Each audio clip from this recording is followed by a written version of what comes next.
नमस्कार दोस्तों, स्वागत है आपका आपके अपने यूट्यूब चैनल में। और मैं आज आपके लिए नेशनल कमीशन एंड कमेटी से रिलेटेड एक और इम्पॉर्टेंट वीडियो लेके आया हूँ, जो है आपके पास NCERT। काफ़ी इम्पॉर्टेंट टर्म है, नेशनल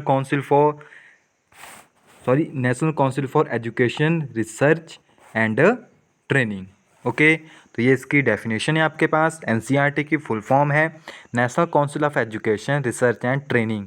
चलिए जानते हैं कि NCERT का क्या रोल है, क्योंकि जितने भी एग्ज़ाम होते हैं सभी में NCERT से रिलेटेड ही सिलेबस आता है। तो एक्चुअल में NCERT है क्या, इसको क्यों बनाया गया, इसको बनाने का ऑब्जेक्टिव क्या है, इसके जो एम्स हैं वो क्या है, एंड NCERT किस तरह से काम करती है for a state level, for a central level. तो आइए जानते हैं इसके बारे में पूरी डिटेल में। और गाइज़, अगर आप चैनल के ऊपर न्यू हैं तो चैनल को सब्सक्राइब जरूर कीजिए एंड वीडियो को लाइक एंड शेयर जरूर कीजिए। The National Council of Education, Research and Training was established in September 1961 in New Delhi as autonomy body। जो आपके पास NCERT है वो कब बना था? सितंबर 1961 में न्यू दिल्ली में आपके पास बना था।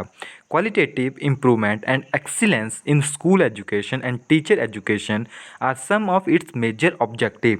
इसके मेजर ऑब्जेक्टिव क्या थे आपके पास? क्वालिटेटिव इम्प्रूवमेंट यानी क्वालिटी में इंक्रीज करना है, किसकी?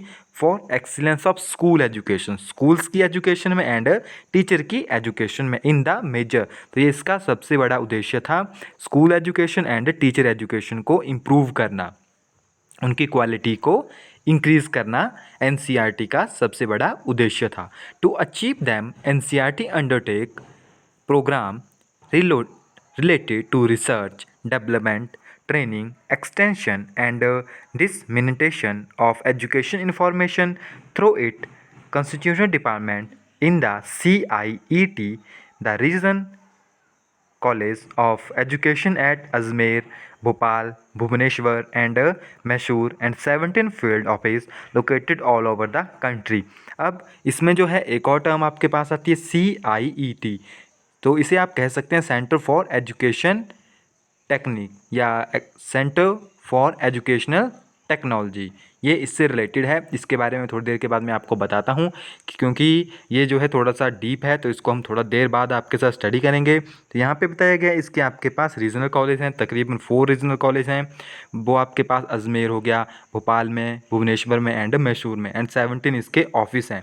इसका क्या काम है आपके पास? डेवलप करना, for research, development, training, extension, ये सारी की सारी एजुकेशन की फील्ड में ये काम करते हैं। इनका खुद का पब्लिकेशन हाउस है जहाँ पे बुक्स को पब्लिश करते हैं।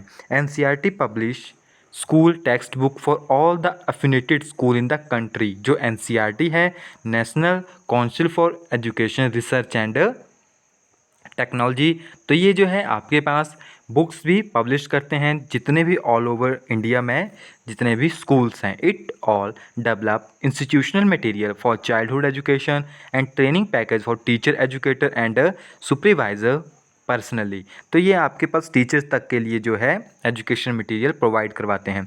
It provides technical assistant for national population education program designed to introduce population education in the formal education system। NCERT also provides its experts to state, union, territory. It also design courses and material, generate software system, and set up resources center for computer literacy and studies in school projects। तो इन्होंने कहा है कि इन्होंने expert तक provide करवाए हैं जो कि ये देखते हैं कि स्टेट्स में जो इनका मटेरियल है, इन्होंने जो बुक्स प्रोवाइड करवाई है, जो करिकुलम बनाया है, कि वो सही तरीके से वर्क कर रहा है या नहीं।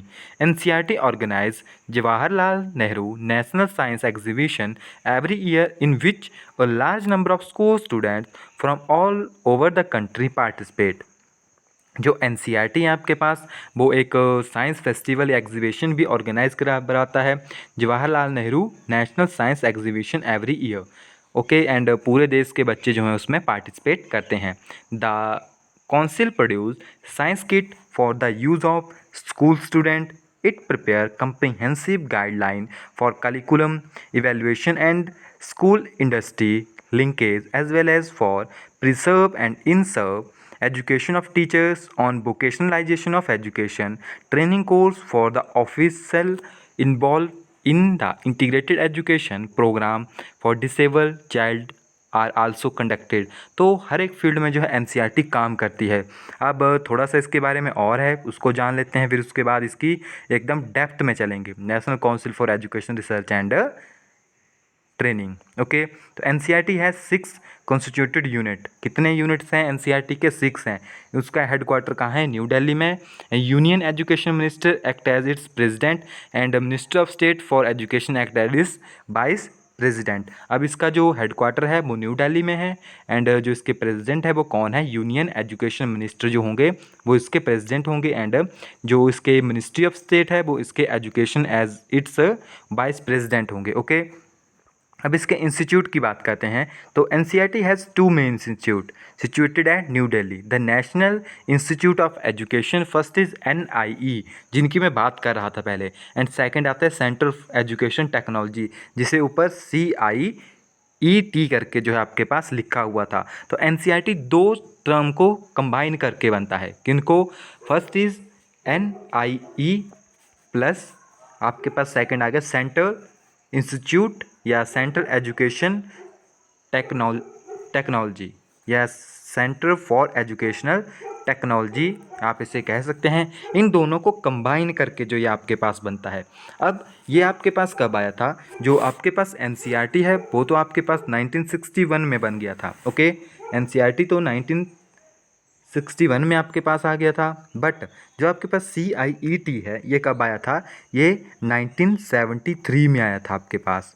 ये दोनों को जो डिफरेंट टर्म्स हैं तो ये आपके पास पहले आ गया था 1961 में। यस, 1961 में आपके पास एनसीईआरटी आया था एंड NIET जो है आपके पास 1973 में आया था। अब जो NIE है इसका नाम ही आपको बता देगा कि इसका मेन मोटिव क्या है, नेशनल इंस्टीट्यूट ऑफ एजुकेशन। तो NIE का जो मेन काम है वो है to look into the problem of schools education organisation, several training programme, seminar, workshop for teachers, education administration. तो ये सारा का सारा देखना किसका काम है? NIE का काम है। ओके, एंड जो आपके पास सेंटर फॉर एजुकेशन टेक्नोलॉजी है इसका काम क्या है? इसका काम है आपके पास जो आपके पास इम्पोर्टेंस है एजुकेशन की इन केस ऑफ टेक्नोलॉजी, किस तरह से मॉडिफाई कर सकते हैं, वो सारा का सारा काम जो है इसी का है। ओके, तो 4 रीजनल कॉलेज है। एनसीईआरटी को आप 2 फॉर्म में डिवाइड कर सकते हैं एंड थोड़ा सा इसके बारे में और भी है यहाँ पे, अगर आप स्क्रीनशॉट लेके इन्हें देख सकते हैं कि इसका क्या एम है। जो हमने ऊपर आपके साथ डिस्कस किया था कि जो भी सेमिनार्स होते हैं एजुकेशन के लेवल को ऊपर उठाना जो है एनसीईआरटी का मेन मोटिव है।